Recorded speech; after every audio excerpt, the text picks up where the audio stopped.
Very good morning વિદ્યાર્થી મિત્રો, નમસ્કાર. લાસ્ટ વિડીયોમાં આપણે મોલર દળ, બોલ, સંકલ્પના એ બધા વિશે ચર્ચા કરી. હવે ત્યાર પછી આપણે આગળના ટોપિક પર વધીએ. બંધારણીય ટકાવારી.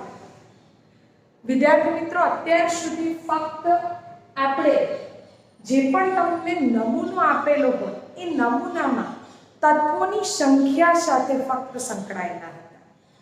આપણે અંદર તત્વનું પ્રમાણ કેટલું છે એના વિશે કોઈ માહિતી નથી. પણ હવે આપણે બંધારણીય ટકાવારીના આધારે જે પણ તમને સંયોજન આપ્યું હોય, જે પણ નમૂનો આપ્યો હોય, એ નમૂનામાં તમે હાજર સ્પીસીસની, હાજર ઘટકોની સંખ્યા તથા એનું પ્રમાણ પણ અહીંયા શોધી શકશો. તમને અણુસૂત્ર ખબર હોવી જોઈએ આના માટે, એટલે કે અંદર સ્પીસીસની સંખ્યા કેટલી છે તે ખબર હોવી જોઈએ, અને એના આધારે આપણે એનું પ્રમાણ નક્કી કરી શકીએ કે તત્વોનું પ્રમાણ કેટલું છે. જેના આધારે આપણે જે નમૂનો છે એની શુદ્ધતા પણ જાણી શકીએ. કેવી રીતે હું સમજાવું છું તમને. અહીંયા જુઓ, થિયરી કંઈક આ રીતે છે. બંધારણીય ટકાવારી અને સંઘટનીય ટકાવારી પણ કહેવાય છે. હજી સુધી આપણે નમૂનામાં હાજર સ્પીસીસની સંખ્યા સાથે સંકળાયેલા, પરંતુ ઘણી વખત સંયોજનમાં રહેલા તત્વોના ટકા જાણવા જરૂરી છે. ટકાવારી એટલે કે આપણે જે પ્રમાણ અંદર જાણીએ છીએ તે ટકાવારીના આધારે નક્કી કરીએ છીએ. ટોટલ 100% હોય નમૂનામાં જે હાજર સ્પીસીસ છે એનું પ્રમાણ, પણ એ નમૂનામાં કાર્બન, હાઇડ્રોજન, ઓક્સિજન જે પણ તત્વો હોય એનું અલગ અલગ પ્રમાણ કેટલું છે, એમનો સરવાળો 100% થાય તો એ શુદ્ધ. પણ જો એ તત્વોના પ્રમાણનો સરવાળો 100 ના થાય તો એમાં કંઈક અશુદ્ધિઓ હોવી જોઈએ. અહીંયા જો પ્રાપ્ત માહિતીના પૃથ્થકરણ પરથી આપેલ નમૂનાની શુદ્ધતા પારખી શકાય છે, જે મેં તમને એક્સપ્લેન કર્યું. આ સમજવા માટે આપણે પાણીના નમૂનાનું ઉદાહરણ લઈએ કે આપણે કેવી રીતે પહેલા તો ટકાવારી સૈદ્ધાંતિક રીતે શોધીએ છીએ. અહીંયા જુઓ, પાણીમાં હાઇડ્રોજન અને ઓક્સિજન, તમને એનું સૂત્ર ખબર છે, H2O એટલે 2 હાઇડ્રોજન અને 1 ઓક્સિજન છે. અત્યાર સુધી આપણે ફક્ત સંખ્યા સાથે સંકળાયેલા હતા, તમને આટલી જ માહિતી હતી. હવે અંદર હાઇડ્રોજનનું પ્રમાણ કેટલું છે અને ઓક્સિજનનું પ્રમાણ કેટલું છે એ આપણે ટકાવારીના ફોર્મમાં શોધીશું. તો અહીંયા જો આપણી પાસે સૂત્ર છે, તત્વની દળ ટકાવારી કોઈ એક તત્વની, એટલે કે હાઇડ્રોજનની દળ ટકાવારી અથવા ઓક્સિજન, એ રીતે અલગ અલગ શોધવાની હોય છે. તો તત્વની દળ ટકાવારી બરાબર સંયોજનમાં તે તત્વનું દળ ભાગ્યા સંયોજનનું મોલર દળ, એટલે કે આખા સંયોજનનું કુલ આણ્વીય દળ બરાબર એ લેવાનું છે, ગુણ્યા ટકાવારી શોધવાની છે એટલે મલ્ટીપ્લાય બાય 100. ખ્યાલ આવે છે વિદ્યાર્થી મિત્રો? ફરીથી આ સૂત્ર જોઈ લો. આપણે અહીંયા પાણીનું એક્ઝામ્પલ લઈને શોધીએ છીએ કે સંયોજનમાં તે તત્વનું દળ, એટલે કે અહીંયા હું હાઇડ્રોજનની ટકાવારી શોધું તો હાઇડ્રોજનનું કુલ દળ કેટલું છે? 1 હાઇડ્રોજનનું 1 ગ્રામ હોય. 2 હાઇડ્રોજન છે એટલે 2 ગુણ્યા 1 કરવાનું. સમજ પડે છે? આપણે દાખલો ગણીએ એમાં જોઈએ. ભાગ્યા સંયોજનનું મોલર દળ, એટલે કે તમારી પાસે અણુસૂત્ર હોય એના આધારે તમે એનું આણ્વીય દળ શોધો તે ગુણ્યા 100. સૂત્ર બરાબર મગજમાં બેસાડી દેજો. આ રીતે ટકાવારી શોધાય છે, કેમ કે આના આધારે આગળ આપણે અણુસૂત્ર, પ્રમાણસૂચક સૂત્ર નક્કી કરવાની દાખલો આખો શીખીશું. એમાં પહેલાં તો આ ટકાવારી જ આપેલી હશે એટલે એના આધારે પછી આગળ કામ ચાલે. ના આપી હોય તો પહેલાં ટકાવારી શોધવી પડે, ત્યાર પછી બધું નક્કી થાય. એકબીજાના વાઇસ વર્સા છે. તમને અણુસૂત્ર આપ્યું હોય તો તમે ટકાવારી શોધી શકો, ટકાવારી આપી હોય તો તમે એનું અણુસૂત્ર કે પ્રમાણસૂચક સૂત્ર નક્કી કરી શકો. બરાબર? ચલો આગળ જોઈએ. આપણે H2O પાણીનું મોલર દળ પહેલા તો શોધી લેવું પડે. તો 2 ગુણ્યા હાઇડ્રોજનનું આ પરમાણુય દળ ગુણ્યા વત્તા 1 ગુણ્યા ઓક્સિજનનું પરમાણુય દળ. તમે મૂકશો 2 કૌંસમાં 1 વત્તા 16 બરાબર તમારો જવાબ આવશે 18 ગ્રામ પ્રતિ મોલ. હવે તો તમને આણ્વીય દળ શોધતા આવડી ગયો છે. બરાબર?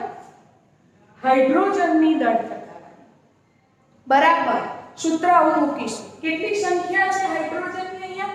2. તો 2 ગુણ્યા હાઇડ્રોજનનું પરમાણુય દળ ભાગ્યા H2O નું મોલર દળ ગુણ્યા 100 ટકાવારી માટે ગુણ્યા 100. ચાલો તો 2 ગુણ્યા હાઇડ્રોજનનું પરમાણુય દળ 1.008 ભાગ્યા 18 ગુણ્યા 100 તો જવાબ આવશે તમારો 11.18%.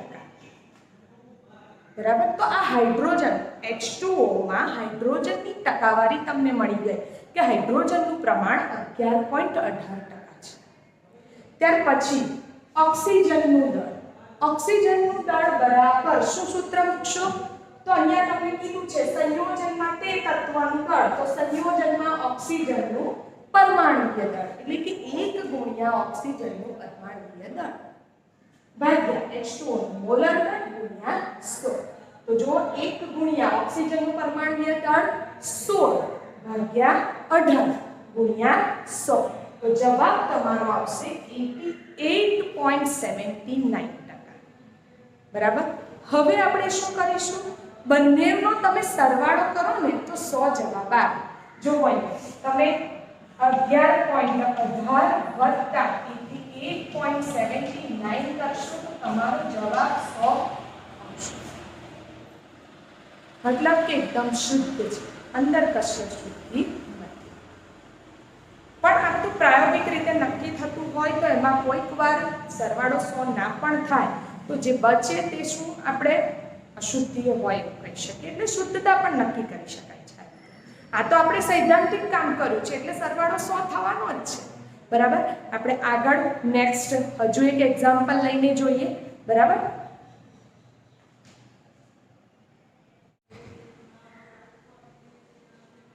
ઇથેનોલમાં કાર્બન, હાઇડ્રોજન અને ઓક્સિજનના કેટલા ટકા છે આપણે ગણવાનું છે. ચલો પહેલા તો ઇથેનોલનું અણુસૂત્ર આવડવું જોઈએ. ના આપ્યું હોય તો આવડવું જોઈએ. ધીરે ધીરે આવડી જશે તમને આગળ ભણશો એટલે. ચલો ઇથેનોલ એટલે C2H5OH આ ઇથેનોલનું અણુસૂત્ર છે. બરાબર. હવે અહીંયા જોઈએ પહેલા તો આપણે ઇથેનોલનો મોલર દળ શોધવું પડે. તો ઇથેનોલનું મોલર દળ બરાબર કાર્બન કેટલા છે? 2 કાર્બન વત્તા 6 હાઇડ્રોજન વત્તા 1 ઓક્સિજન. તો 2 કાર્બન 12 વત્તા 6 1 વત્તા 16. બરાબર. તો અહીંયા તમારું ઇથેનોલનું મોલર દળ આવશે સરવાળો કરશો તો 46 ગ્રામ. મોલર દળ એટલે આપણે પ્રતિ બરાબર 46 ગ્રામ પ્રતિ મોલ. હવે હું પહેલા તો કાર્બનના દળ ટકા બરાબર કાર્બનની ટકાવારી શોધવી. બરાબર. કાર્બન કેટલા છે? 2. તો 2 ગુણ્યા કાર્બનનું પરમાણુય દળ ડાયરેક્ટ લખું 12 ભાગ્યા આપણે ઇથેનોલનું મોલર દળ કેટલું આવશે? 46. તો તમે અહીંયા આ ભાગાકાર કરશો, ગુણાકાર ભાગાકાર તો જવાબ આવશે 52.14% કાર્બન. હવે આપણે શોધીએ હાઇડ્રોજનના દળ ટકા. તો હાઇડ્રોજનના દળ ટકા હાઇડ્રોજન ટોટલ કેટલા છે સૂત્ર? આ 5 અને આ એક 6. વિદ્યાર્થી મિત્રો ખૂબ ધ્યાનથી. બરાબર. ટોટલ 6 હાઇડ્રોજન છે. તો 6 ગુણ્યા હાઇડ્રોજનનું તમે પરમાણુય દળ મૂકો અહીંયા 1.008 1 પણ એપ્રોક્સિમેટ લઈ શકો ભાગ્યા 46. તો તમારી અહીંયા દળ ટકાવારીનો જવાબ આવશે 13.13%. અહીંયા ગુણ્યા 100 કરવાનું રહી ગયું છે વિદ્યાર્થી મિત્રો. ધ્યાનથી આ ના ભૂલાય. અહીંયા પણ ગુણ્યા 100 ઇઝ ઇક્વલ ટુ આપણો જવાબ આવશે 13.13%. તો જવાબ છે 13.13%. બરાબર. ત્યાર પછી નેક્સ્ટ છે ઓક્સિજન બાકી રહ્યો. બરાબર. ઓક્સિજનના દળ બરાબર અહીંયા જુઓ ઓક્સિજન કેટલા છે અહીંયા એક જ છે તો 1 ગુણ્યા ઓક્સિજનનું પરમાણુય દળ 16 ભાગ્યા 46 ગુણ્યા 100 તો અહીંયા તમારી ટકાવારી આવશે 34.73 34.73%. ખ્યાલ આવે છે તો તમે આ રીતે દાખલો ગણી શકો છો. તમને અહીંયા નામ આપ્યું છે ઇથેનોલ, એના પરથી તમને અણુસૂત્ર ખ્યાલ હોવો જોઈએ. અણુસૂત્ર આપેલું પણ હોય, ના આપ્યું હોય તો આપણે આવડવું જોઈએ. અણુસૂત્રના આધારે પહેલું કામ કરવાનું એનું મોલર દળ એટલે કે આણ્વીય દળ શોધવાનું. આણ્વીય દળ શોધ્યા પછી આપણી પાસે સૂત્ર છે કે તત્વની દળ ટકાવારી બરાબર સંયોજનમાં તે તત્વનું દળ ભાગ્યા સંયોજનનું મોલર દળ ગુણ્યા 100. વિદ્યાર્થી મિત્રો અહીંયા તમારો આગળનો આણ્વીય દળ, પરમાણ્વીય દળ, મોલ સંકલ્પના તો કોન્સેપ્ટ ક્લિયર હોવો જોઈએ. તમે આગળના વિડીયો જોઈ એ કોન્સેપ્ટ ક્લિયર કરી લેજો. ત્યાર પછી આપણે અહીંયા બંધારણીય ટકાવારી શોધતા શીખીશું. આ વિડીયો ધ્યાનથી જોજો. આ સૂત્ર પરથી ટકાવારી અને પછી ટકાવારી આપી હશે એના પરથી આપણે અણુસૂત્ર અને પ્રમાણસૂત્ર નક્કી કરતા શીખવાનું છે. બરાબર. હવે આ દાખલાઓ બધા ચેપ્ટરના સ્ટાર્ટ થાય છે. ચાલો તો એના આધારે આપણે કાર્બનના દળ ટકા બરાબર શું મૂકીએ 2 ગુણ્યા કાર્બનનું પરમાણુય દળ ભાગ્યા સંયોજનનું મોલર દળ એટલે કે ઇથેનોલનું મોલર દળ ગુણ્યા 100 કરવાનું નામ થાય. બરાબર. તો તમારો ટકામાં જવાબ આવશે. એ રીતે આપણે 3 ટકાવારી શોધી લીધી છે. વિદ્યાર્થી મિત્રો હોમવર્કમાં તમને આ એક કરાવું છું સ્વાધ્યાયનો 1.2 બરાબર. આવો છે કે સોડિયમ સલ્ફેટ. સોડિયમ સલ્ફેટ એટલે Na2SO4. સોડિયમ સલ્ફેટમાં રહેલા જુદા જુદા તત્વના દળ ટકા શોધો. Na2SO4. હવે અહીંયા જુઓ વિદ્યાર્થી મિત્રો આપણે સોડિયમ સલ્ફેટમાં રહેલા દળ ટકા શોધી કાઢીએ.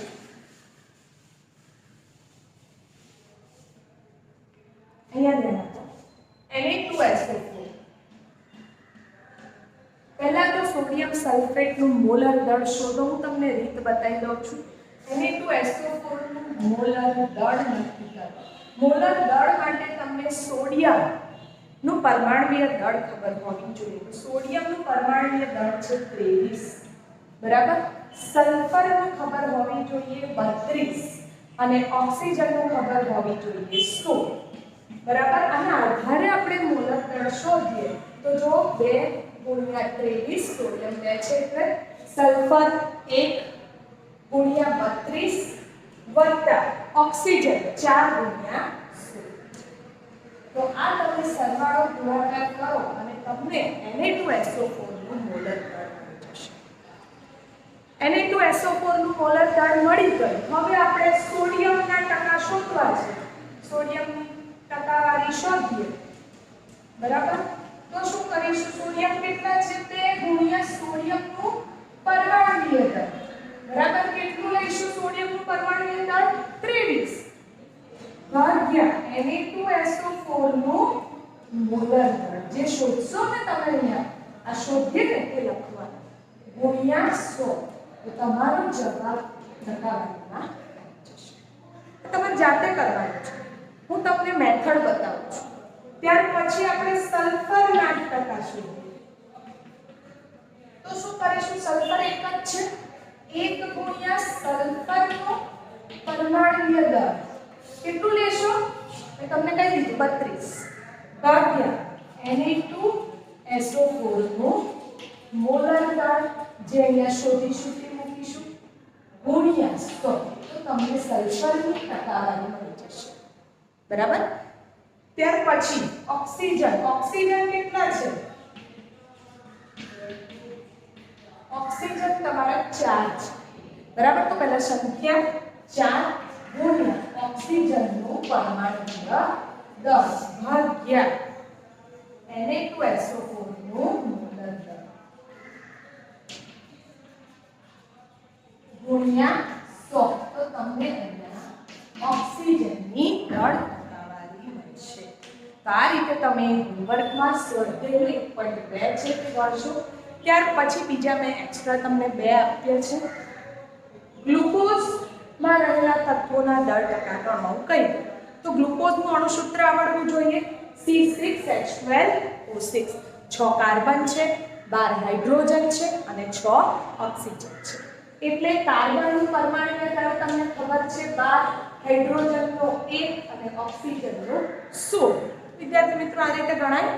પહેલા તમે ગ્લુકોઝનું શું શોધશો? મોલર દળ એટલે કે આણ્વીય દળ શોધવાનું. એના આધારે પછી દળ ટકાવારીના સૂત્રમાં કિંમત મૂકવાની. બરાબર? ત્યાર પછી આપણે એક છે એમોનિયામાં રહેલા તત્વોના દળ ટકાવારી. એવું કે અથવા તો NH3 આપી દે તો નાઇટ્રોજનનું પરમાણુય દળ તમને 14 ખબર હોવી જોઈએ. ના આપ્યું હોય તો એક્ઝામમાં તો આપી જ દે છે પરમાણુય દળ, પણ તમે થોડી પ્રેક્ટિસથી આ બધા યાદ રાખો. હવે તમને યાદ રહેવા જરૂરી છે. ત્યાર પછી હાઇડ્રોજનનું પરમાણુય દળ કે તો તમે આણ્વીય દળ શોધો અને નાઇટ્રોજન અને હાઇડ્રોજનની ટકાવારી શોધો. બરાબર? આપણે એક જોયું હતું ઇથેનોલ. એવી જ રીતે તમને ચોથું એક આપ્યું મિથેનોલ. મિથેનોલ એટલે CH3OH. તો અણુસૂત્ર આનું થાય CH4OH. બરાબર? તો મિથેનોલમાં કાર્બન, હાઇડ્રોજન અને ઓક્સિજનના દળ ટકા શોધો. આવડે? બરાબર? તો આ રીતે હોમવર્કમાં ગણજો. હજુ એક 5મું પણ વધારે મજા આવે એક કરી કાઢજો. ખાંડ. ખાંડમાં રહેલા તત્વોની દળ ટકાવારી શોધો. ખાંડ એટલે સુક્રોઝ. એ પણ શબ્દ આવે વિદ્યાર્થી મિત્રો, સુક્રોઝ. અને સુક્રોઝનું અણુસૂત્ર છે C12H22O11.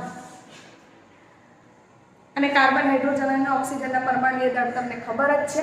હોમવર્કમાં આજે મેં આપ્યા છે એ બધાની પ્રેક્ટિસ કરજો તો આ ટોપિક તમારો પાક્કો થઈ જશે. એક દાખલાની રીત આપણે શીખી લીધી છે. હવે નેક્સ્ટ ટાઈમ ટકાવારી આપી હશે અને આપણે અણુસૂત્ર કે પ્રમાણસૂચક સૂત્ર બનાવતા શીખવાનું છે. બરાબર? આટલું તૈયાર કરી લેજો, પ્રેક્ટિસ કરી લેજો. Thank you.